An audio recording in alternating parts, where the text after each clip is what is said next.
Hello, hello everyone! I'm back! Gente, não vou mais me desculpar, tá?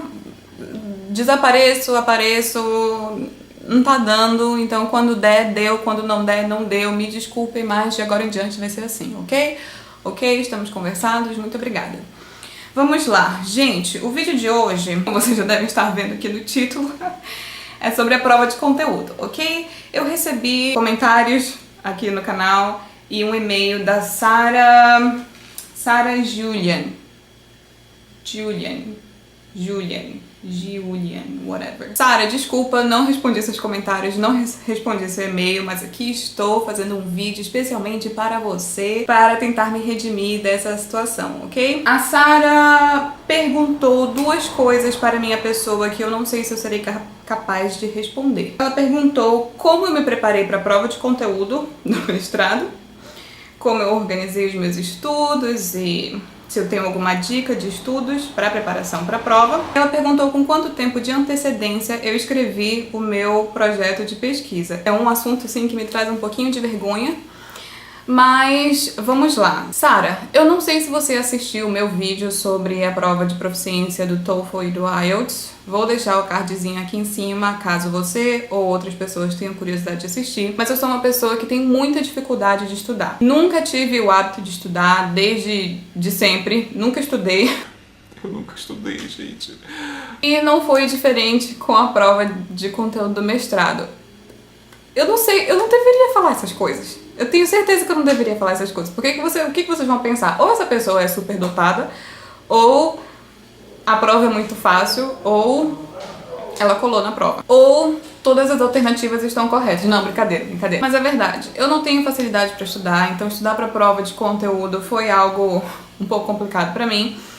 E eu não sou a melhor pessoa para dar dicas de estudos porque eu não sei estudar e eu não estudo, então eu não sei como é que se faz isso, ok? Então eu sugiro que você pergunte para outra pessoa. Não, brincadeira. Eu acho que você tem que encontrar a sua forma de estudar. Mas eu vou mostrar aqui pra vocês o que eu fiz. Acho que deu certo, né? Porque eu passei e estou aqui hoje, então vamos lá.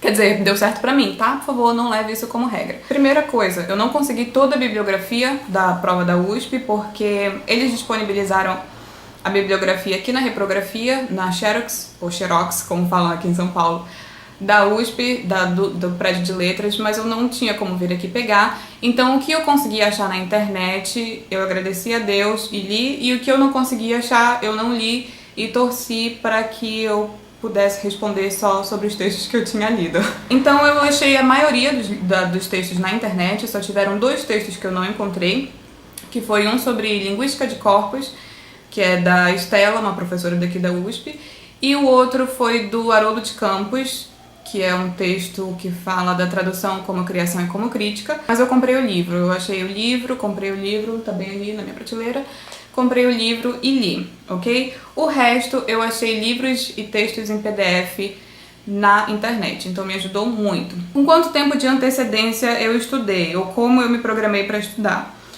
Como eu disse, eu não me programei. A minha prova foi numa segunda-feira. Que vergonha disso, gente. Minha prova foi numa segunda-feira. No sábado à noite eu comecei a ler a bibliografia. Ai, gente. Sério, eu tenho vergonha disso. Aí o que eu fiz? Eu li os textos, certo?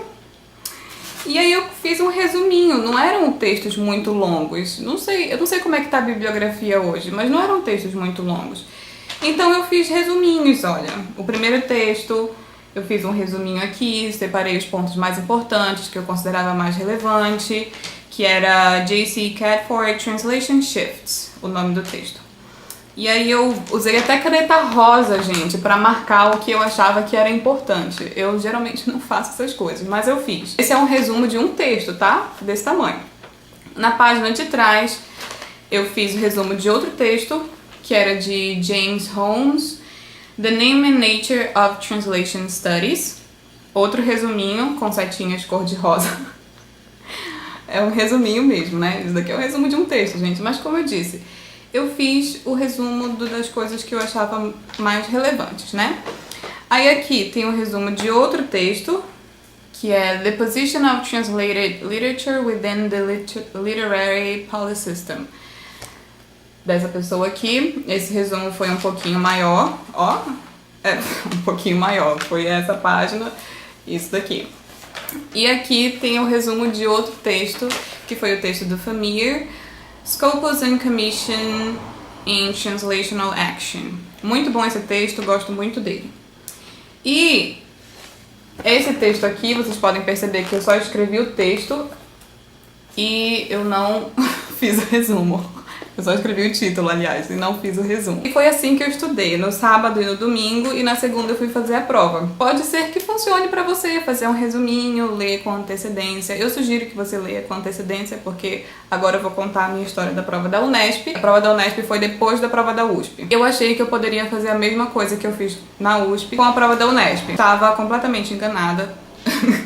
Quando eu fui procurar a bibliografia na semana da prova, eu não achei a bibliografia na internet. Eram livros, assim, dessa grossura e muito caros que eu não poderia comprar e não conseguiria ler até o dia da prova. Então eu fui fazer a prova da Unesp sem ter lido nada da bibliografia. Gente, eu não deveria falar essas coisas aqui. Esse canal é pra ensinar vocês a serem pessoas estudiosas, produtivas e que fazem as coisas com antecedência. Mas eu não sou um exemplo disso, então eu sou uma pessoa muito hipócrita e contraditória, vocês não acham? Não, vocês não acham. Agora vamos falar das provas e como o formato das provas me ajudou, mesmo sem ter estudado muito. Vamos colocar a prova da USP desse lado e a prova da Unesp desse lado, ok? A prova da USP tem duração de 3 horas, você não pode fazer consulta.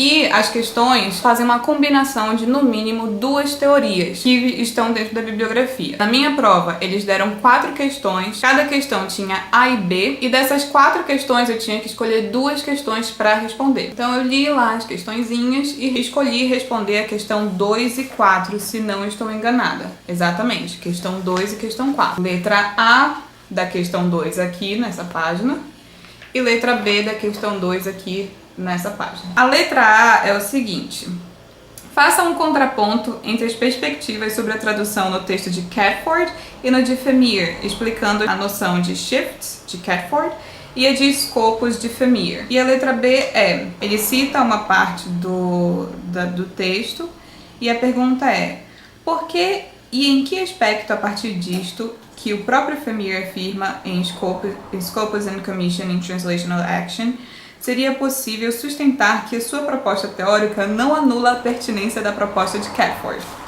tá? E essas teorias são teorias completamente opostas, assim, completamente.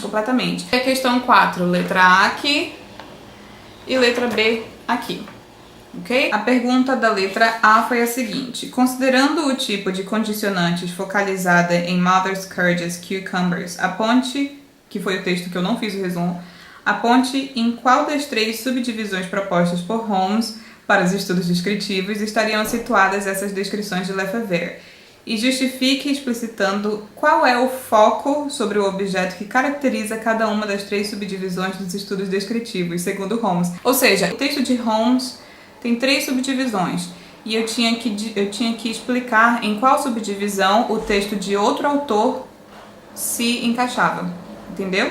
E explicar que característica das subdivisões eram aplicadas nesse texto. E a letra B era o seguinte: o conceito de refrações no texto de André Lefebvre abrange traduções, mas não apenas traduções. Dê alguns exemplos de outros tipos de refração mencionados por Lefebvre e explique como algum desses tipos de refração se relaciona com a entrada de Brecht no sistema literário no mundo anglo-saxão, segundo o texto Mother Courageous Cucumbers. Text: System and Refraction in a Theory of Literature. É bem difícil. Eu achei a prova da USP bem difícil. Eu saí de lá exausta, assim, mentalmente cansada mesmo, porque eu tive que raciocinar muito para fazer a prova. Outra coisa, gente, a bibliografia da USP, os textos eram todos em inglês, só tinham 2 textos que eram em português, que coincidentemente foram os 2 textos que eu não consegui encontrar na internet. E a prova da Unesp, como funciona a prova da Unesp? Prova da Unesp desse lado, USP desse, Unesp desse lado. A prova da Unesp tem duração de 4 horas, pelo menos quando eu fiz tinha duração de 4 horas, sendo que a primeira hora era com consulta. Então, você chegava lá com todos os seus livros, apostilas e tudo, e você podia consultar o que quer que você quisesse, menos celular, só texto escrito, na primeira hora de prova. E as outras 3 você usava para responder o que você tivesse que responder. Eles dividiram a prova em 2 partes. Então, a primeira parte eles chamam de questões abertas. Right here. Questões abertas. E a segunda parte eles chamam de análise de textos. Vamos focar na primeira parte primeiro. A primeira parte, eles deram 4 questões, das quais você tinha que escolher apenas uma para responder. Entretanto, cada questão dessa é voltada apenas para um assunto da bibliografia que eles deram. E eles explicaram isso no edital. No edital eles explicam a estrutura da prova e eles dizem que cada questão vai ser voltada para uma área de pesquisa que eles deram na bibliografia. Então você pode focar os seus estudos só naquela área que te interessa. Isso é muito interessante, porque aí você não perde tempo estudando coisas que você provavelmente não vai utilizar durante a prova. Então você foca realmente somente naquilo que te interessa. Isso torna a prova muito mais fácil, torna os seus estudos muito mais fácil. Enfim, então cada questão é focada num assunto específico e somente naquele assunto, naquela bibliografia, naquele autor. Não existe essa relação entre teóricos. E aí você escolhe qual questão você quer responder de acordo com aquilo que você escolheu estudar previamente, certo? A segunda parte é uma análise de um texto. Eles dão um poema e eles dão um texto em prosa. E você escolhe qual dos 2 você vai analisar e você faz essa análise com base na bibliografia que você leu. Então a prova da Unesp é uma prova muito mais fácil de se fazer, porque ela é muito mais específica e ela é bem clara, e isso é deixado assim bem explícito no edital. O tempo de prova é maior, são 4 horas de prova, e a primeira hora é de consulta. Você quer mais o que nessa vida, meu filho? Não dá pra ter mais nada do que isso, é tudo que você precisa pra passar no mestrado. Então, essa é a diferença, a principal diferença das provas que eu fiz, ok? Da USP eu achei bem mais trabalhosa, bem mais difícil, exige muito mais raciocínio e menos tempo de prova.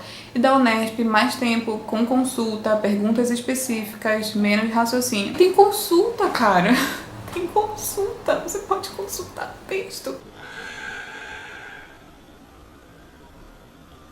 Em relação ao meu projeto de pesquisa, que a Sara me perguntou também com quanto tempo de antecedência eu escrevi o meu projeto de pesquisa. Sara, eu não sei, eu não lembro, mas eu lembro que no processo seletivo da USP, a gente só envia o nosso projeto se a gente passar na prova de conteúdo. Então, se você passou, você envia. Se você não passou, você não envia. E é tudo virtual, você coloca o seu projetinho lá no site. Então, eu lembro que eu só fui escrever o meu projeto depois que eu tinha passado na prova. Não, ai gente, sério, de verdade, eu tenho vergonha dessas coisas. Então não siga o meu exemplo, tá? Porque o meu projeto, já falei aqui em outros vídeos, o meu projeto ficou muito ruim e esse foi um dos motivos. Então não faça isso, faça com antecedência. Se você já tem uma noção do que você quer escrever, do que você quer pesquisar, comece a fazer isso o quanto antes, porque quanto mais cedo você fizer, melhor o seu projeto vai sair. De verdade, porque assim, tem muita coisa que surge com o tempo, você lê, você altera algumas coisas, então você vai ter mais tempo para aperfeiçoar o seu projeto, para fazer uma coisa bem feita de verdade. O da Unesp, apesar da prova ter sido depois, eles exigem o projeto no ato de inscrição. Então, quando a gente se inscreve, a gente tem que enviar 7 cópias impressas do projeto e mais uma gravada em CD. Pra quê? Eu não sei, porque se eu não passar na prova, eles não vão nem ler meu projeto, né? É completamente não sustentável esse processo, mas enfim, enviei as cópias e eu fiz assim, bem correndo também, tipo, na semana da inscrição. Eu vou encerrar o vídeo por aqui. Eu fiz na semana da inscrição, também não ficou legal, tanto é que eu tirei a nota mínima no projeto, mas passei com o projeto, então tá valendo, né?